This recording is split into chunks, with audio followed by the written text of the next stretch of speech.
The calm before the storm. Very good day to everyone. Good evening to everyone. And this is Saturday, the 27th of May, and this is our live stream number 262. Welcome to the next in our live stream series. This is Christopher Dyken coming to you from our home in KwaZulu-Natal.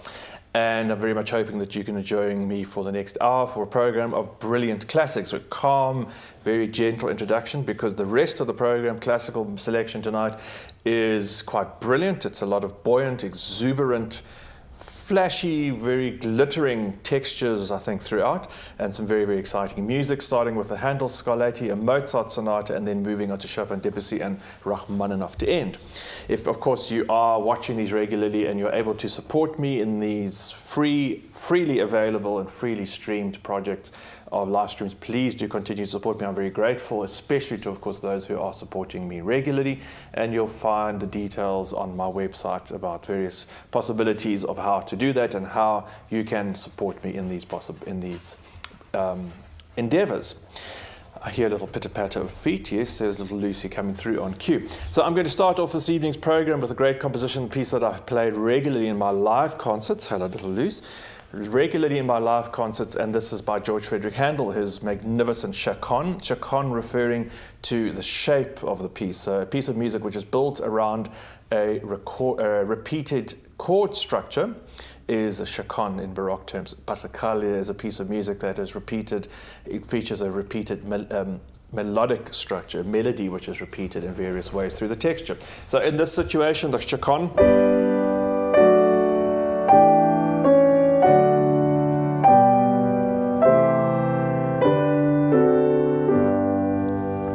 and that series of chords, your phrase you hear at the beginning of the composition, it is repeated without fail from beginning to the end of the composition. So it's much like if you are a collection of jazz musicians improvising together, you are improvising around a cyclical roundabout of jazz progression. That's how musicians are able to improvise together. Otherwise, everyone would be going off in a completely different tangent and no one would know what each other's doing. But if you're all following the same pattern, you're able to improvise together. And in many ways, I think Handel actually does this just in his own sense of the keyboard music. He produces a series of improvisations around a chordal sequence here. And sometimes it goes into a bit of darkness. It changes to the minor and then comes back very exuberantly into G major again at the end. Very, very exciting piece. This is Handel's Chaconne HWV being the Handel catalogue of works 435 in G major, to start this evening's brilliant classics in concert session.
A good start to any program. The grand, brilliant, heroic, melancholic Chaconne. It's such a glorious piece of music. It takes you through so many colors, so many opportunities, but all confined in that very tight harmonic framework, as I said, that phrase repeated again and again. It really is the kernel, the foundation for the composition, the Chaconne G, HWV 435 by George Frédéric Handel. I'm going to move on to two sonatas by Domenico Scarlatti in this evening's brilliant classics program. This is a selection of music, as I say, that has a lot of brilliance, exuberance and charm. Scarlatti wrote about 500 of these pieces, and they cover also a number of different moods. The first of which I'm playing is one of my favorites, a little piece of music that has a sort of court resplendence of, and the drums, sort of a feeling of trumpets and drums, ceremonial trumpets and drums to this royal atmosphere, but then also with these complete shifts of unexpected moments. Scarlatti comes to a pause, and you expect him to continue, but he comes to with a little twinkle in his eye. Just what you don't expect to happen, the sort of humor and the fun of music. The second, Scarlatti, is not a very short, very charming, brilliant little piece with very bouncy atmosphere in G major. So these are two Scarlatti sonatas, one in D and one in G.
Scarlatti sonatas there in D major and G major, no matter how many times I play those pieces, go around and patterns, those finger twisting patterns are always just there to crop you up.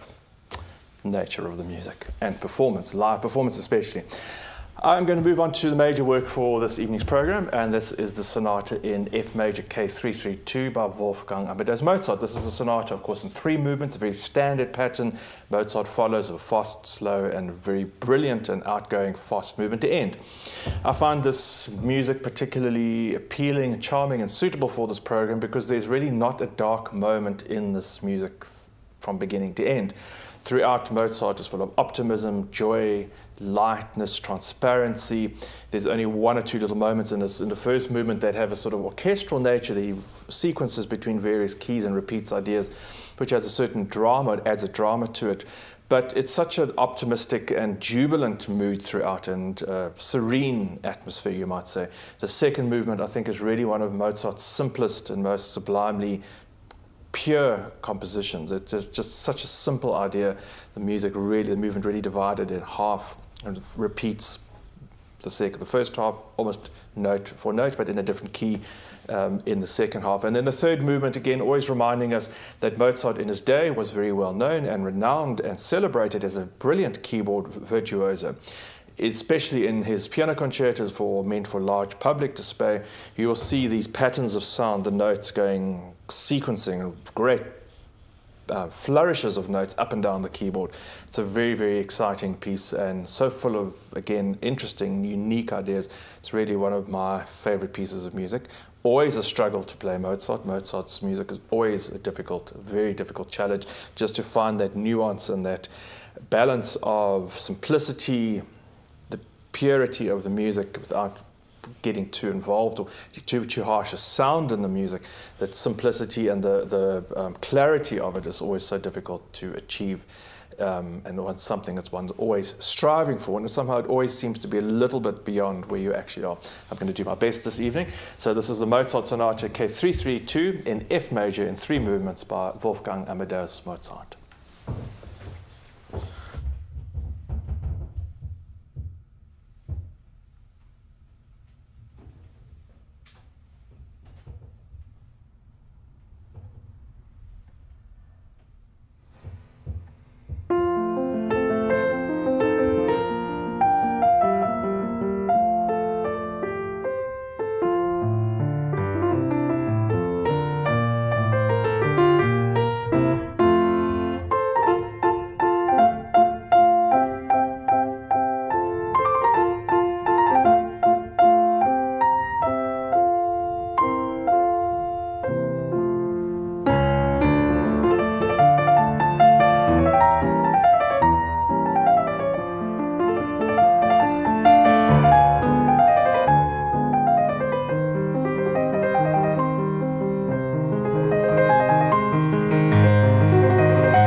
The Sonata in F major, there are 3 movements, case 332, Köchel 332 by Wolfgang Amadeus Mozart. The Köchel number obviously referring to the catalogue number created by Mr. Köchel, who catalogued Mozart's works from the first composition when he was merely 6 years old, to the last composition Mozart wrote, case 626, which was the Requiem. Very exuberant, beautiful piece of music, really one of my favorites, and I'm sure the favorite of many who are joining us tonight. If you're just tuning in, this is our brilliant classic selection. This is a selection of very exuberant, buoyant and quite outgoing music, lots of sparkling and generous, open, warm-hearted textures. I'm going to go on to compositions by Frédéric Chopin, Debussy and Sergei Rachmaninov. I'm going to play them as a group. And these are continuing in this theme. I'm starting off with a beautiful waltz, one of the Grand Valse Brilliant by Frédéric Chopin, this time opus 34, the waltz in A flat. As with all these waltzes, or so many of the waltzes in this sequence or the style that Chopin writes, they're either very short pieces like the Minute Waltz, which has just a contrasting midsection, but many of these waltzes have a number of different dances or a number of different ideas strung together, with the opening and the final musical ideas being the same. So there's a kind of mirror image of, as you like the Blue Danube. It starts off with the famous tune, has a number of sequenced waltzes in between, and then ends off with the famous tune leading into a grand coda. So this waltz in A flat is very similar to that. It's very exciting. There's lots of melodic ideas, lots of contrasts in it. The second piece I'll play for you by Claude Debussy. I've already played once on these streams. It's a piece that I was very obsessed with in my first year at university, L'Île Joyeuse. Very exciting piece, and I listened to a recording of it, which I got to know intimately, note by note, which is often a problem because you somehow, I find in my experience, somehow it comes between you finding your own way into the music. It's a very complicated piece of music, this. It is said that Debussy wrote this as an orchestral transcription for piano. So normally what would happen in this sense, a composer would write a piece of music for orchestra, and then someone else or the composer themselves might rearrange it for solo piano. So when you're playing, you're not really thinking of pianistic textures and ideas, but you're really trying to encompass all the possibility of the orchestra, which is not only about different colors and textures, but also about very dynamic ranges which work in blocks and different sounds together. And so when someone says that this is an orchestral transcription for piano, it really only is in the piano version. But you can see that Debussy was thinking in orchestral terms. Each musical idea is attached to a very different sound world and a very different sound texture. The piece is inspired, apparently, by a painting by Antoine Watteau, the classical French artist, called L'Embarquement pour Cidre. And in this piece, in this painting, there is a number of courtiers, elegant courtiers, who are about to embark on, get into a little boat, alighting into a little boat, about to be transported to a sailing ship, and in the other background is this island, the exotic, mythical island of Cidre, the place of hedonism, passion, ecstasy, and great voluptuous goings-on. And so in this piece of music, Debussy captures something of the very quiet beginning, the luring of the far away and the exotic, the excitement of in a journey or a trip about to take place, leading off into the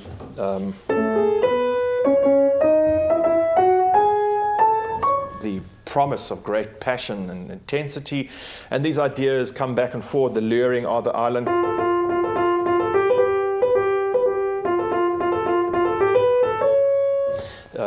It's a very interesting play of musical ideas, but it ends up gradually, the intensity moves forward at great intensity, great forward drive, and ends up in a very exciting and very exuberant finale to end off with. And then 2 Rachmaninov preludes I'm going to end this evening's stream with, the first of which is the Prelude in G minor, which has said to have a great Russian military flair with this very rhythmic drive and a very melancholic midsection with beautiful overlaying of melodic sounds, melodies overlapping each other. And then the second Prelude in B flat, which for me sort of speaks of great torrent, a great river, grand river of grandeur, of water running forward in a very unbridled, unheld back sensitivity. I think it's one of the most exuberant of piano pieces that exists, certainly one of the loudest. Warning to Leon, that last Rachmaninov prelude, and the Debussy gets quite heated, so you might need to adjust your volumes in that, please. But anyway, here we go. Chopin Waltz, Debussy's L'Île Joyeuse, and 2 Rachmaninov preludes in G minor and B flat.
Ending this evening's program there of buoyant, brilliant and exuberant classics, 2 Rachmaninov preludes.